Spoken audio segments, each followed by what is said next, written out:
Assalamualaikum warahmatullahi wabarakatuh. Kami dari kelompok 6 ingin mempresentasikan proyek data mining kami yang berjudul Glucopredict. Merupakan aplikasi berbasis Streamlit yang digunakan untuk memprediksi apakah seseorang berpotensi terkena penyakit diabetes atau tidak secara akurat dan efisien. Sebelumnya, perkenalkan anggota dari kelompok 6. Yang pertama, saya Tia Dianti Fadli dengan NPM G1A022002. Saya Tiesha Andriani Ramadanti dengan G1A022014. Saya Imada Cintia dengan NPM G1A022022. Oke, langsung saja yang pertama itu adalah pendahuluan. Yang pertama adalah latar belakang. Diabetes adalah salah satu penyakit kronis yang terus meningkat di seluruh dunia. Diagnosis dini sangat penting untuk mencegah komplikasi serius yang dapat mempengaruhi kualitas hidup pasien. Dengan perkembangan teknologi, metode tradisional dalam mendeteksi diabetes mulai dilengkapi dengan pendekatan berbasis kecerdasan buatan. Machine learning memungkinkan analisis data kesehatan yang lebih akurat dan cepat dalam memprediksi risiko diabetes berdasarkan faktor-faktor seperti usia, BMI, body mass index, riwayat kesehatan, dan gaya hidup. Yang kedua ada tujuan, yaitu membangun model machine learning untuk mendeteksi kemungkinan seseorang mengidap diabetes berdasarkan dataset yang tersedia. Menggunakan algoritma yang mampu memberikan hasil prediksi yang akurat dan mudah diinterpretasikan, dan menganalisis bagaimana fitur dalam dataset berkontribusi terhadap hasil prediksi model. Selanjutnya ada metode. Model yang digunakan dalam sistem ini adalah decision tree karena memiliki interpretabilitas tinggi dan dapat menangani data dengan baik. Proses pembangunan model meliputi beberapa tahapan, yaitu pre-processing data yang meliputi pembersihan data, versi fitur, dan normalisasi. Terus ada pembagian data yang dibagi menjadi train dan test. Terus ada pelatihan model serta evaluasi menggunakan metrik yang relevan. Selanjutnya ada di bagian dataset. Dataset ini terbagi menjadi 3. Ada sumber datasetnya, yang kedua ada karakteristik, dan yang ketiga ada tujuan. Pertama adalah sumber dataset. Dataset yang digunakan adalah data sekunder yang berasal dari sumber pabrik, yaitu Kaggle Diabetes Prediction Dataset. Dataset ini berisikan berbagai informasi medis dan gaya hidup yang gunanya untuk memprediksi kemungkinan seseorang menderita penyakit diabetes. Yang kedua ada karakteristik. Untuk jumlah baris dalam dataset ini ada 100.000 sampel pasien.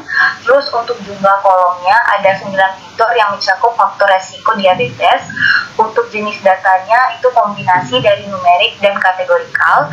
Untuk label klasifikasinya itu ada kolom diabetes dengan nilai 0, terindikasi tidak diabetes, dan 1 itu terindikasi diabetes. Terus ada tujuan. Tujuannya itu yang pertama membangun model prediksi diabetes menggunakan algoritma decision tree. Yang kedua menganalisis hubungan antara faktor resiko seperti usia, BMI atau body mass index, hipertensi, dan kadar gula darah dengan diabetes. Terus yang ketiga mengidentifikasi pola pasien yang beresiko tinggi terkena diabetes. Selanjutnya ada pre-processing data. Yang pertama ada cleaning data, tidak ditemukannya missing value dalam dataset. Terus yang kedua menghapus 3.854 data duplikat untuk mencegah bias dalam analisis. Terus yang ketiga mengatasi inkonsistensi data dengan standarisasi format pada variabel kategorikal. Yang kedua itu ada handling outliers yang dilakukan visualisasi menggunakan boxplot untuk fitur BMI, body mass index, dan blood glucose level guna mendeteksi outlier. Terus yang kedua ada normalisasi data dilakukan menggunakan min max scalar untuk menyamakan skala data numerik agar model lebih optimal.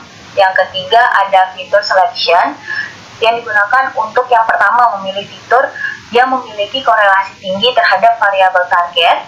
Yang kedua menghapus fitur yang kurang relevan untuk meningkatkan efisiensi model.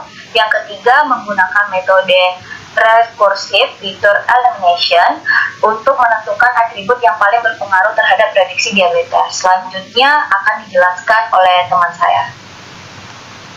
Tahap processing data selanjutnya itu korelasi matrik menggunakan heat map untuk menganalisis hubungan antara variabel dalam dataset Kemudian memastikan fitur yang dipilih memiliki kontribusi signifikan terhadap prediksi diabetes.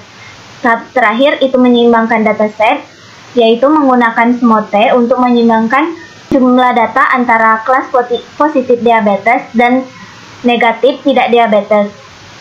Gunanya ini untuk mencegah bias model akibat distribusi kelas yang tidak seimbang. Selanjutnya itu model machine learning. Yang pertama algoritma. Algoritma yang kami gunakan yaitu decision tree classifier sebagai algoritma utama. Model ini digunakan untuk memprediksi diabetes berdasarkan faktor-faktor seperti BMI, level glukosa darah, dan riwayat merokok. Selanjutnya itu pelatihan model, terbagi menjadi 3, yaitu processing data, pemisahan data, dan melatih model. Untuk processing data itu seperti sebelumnya adalah menghapus duplikat, menangani outlier, menyeimbangkan data, dan encoding kategorikal.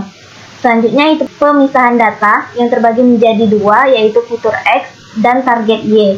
Fitur X diinisialisasikan sebagai variabel selain target, kemudian target Y itu ada label diabetes yang berarti 0 itu tidak memiliki riwayat tidak diabetes dan 1 itu positif diabetes. Selanjutnya melatih model. Sebelumnya model yang kami pilih itu decision tree. Jadi model decision tree ini dilatih menggunakan dataset yang telah dibersihkan sebelumnya. Yang terakhir itu prediksi dan evaluasi. Model yang digunakan untuk memprediksi diabetes ini kemungkinan berdasarkan fitur yang diberikan. Sebelumnya menggunakan dataset yang sudah dilatih. Kemudian hasil prediksi dievaluasi dengan menggunakan metrik seperti akurasi, precision, recall, dan F1 score. Yang terakhir itu evaluasi model. Hasil evaluasi model decision tree yaitu akurasi mencapai 88,85%, precision 84,10%, recall yaitu 95,82%, dan F1 score yaitu 89,58%. Untuk analisis metrik evaluasi yaitu yang pertama akurasi yang tinggi menunjukkan bahwa model dapat mengklasifikasi data dengan baik secara keseluruhan. Sedangkan untuk precision sebesar 84,10% berarti dari semua prediksi positif yang dibuat model 84,10% benar-benar pasien diabetes. Dan untuk recall yang memiliki tinggi 95,82% itu menunjukkan bahwa model dapat menangkap sebagai besar pasien diabetes dengan baik. Dan yang terakhir itu F1 score yang mencapai 89,58% yang menunjukkan keseimbangan yang baik antara precision dan recall. Yang terakhir ini visualisasi evaluasi.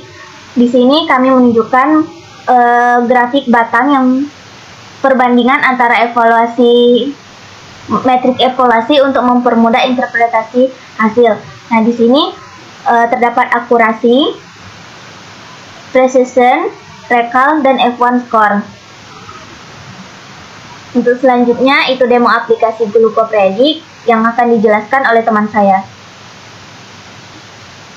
Baiklah, demo aplikasi Glucopredict akan didemokan oleh saya.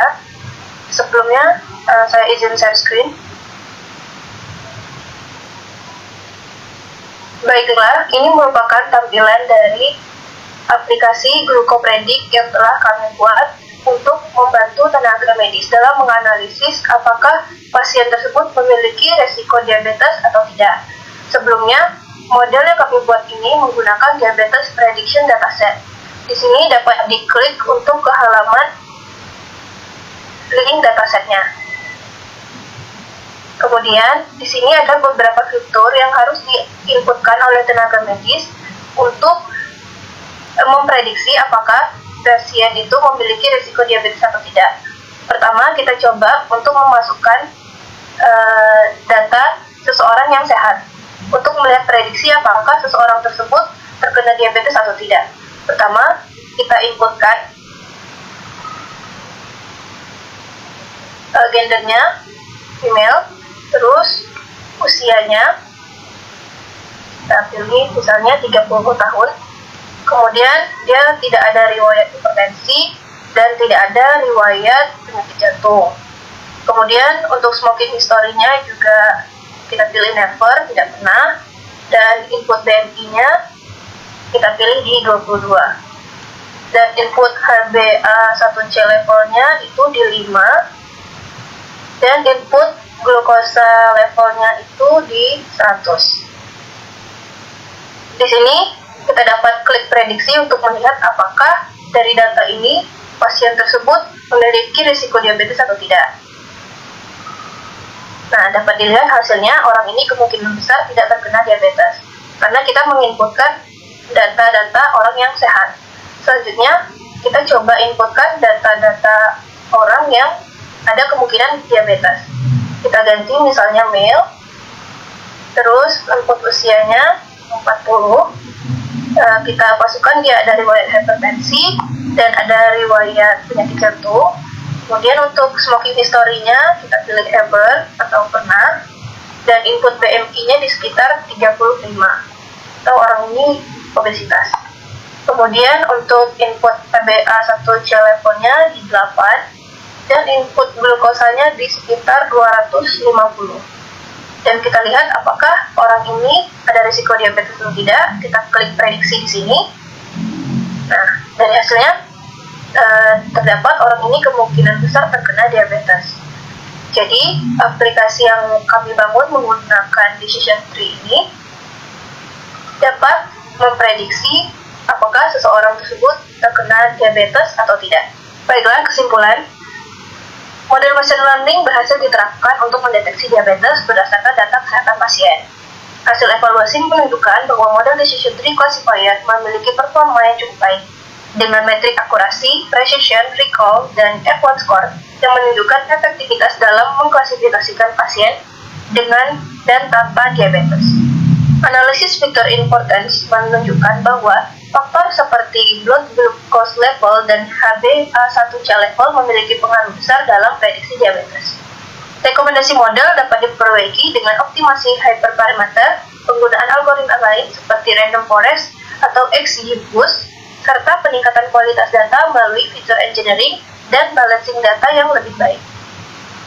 Baiklah, sekian dari presentasi kelompok kami. Terima kasih. Wassalamualaikum warahmatullahi wabarakatuh.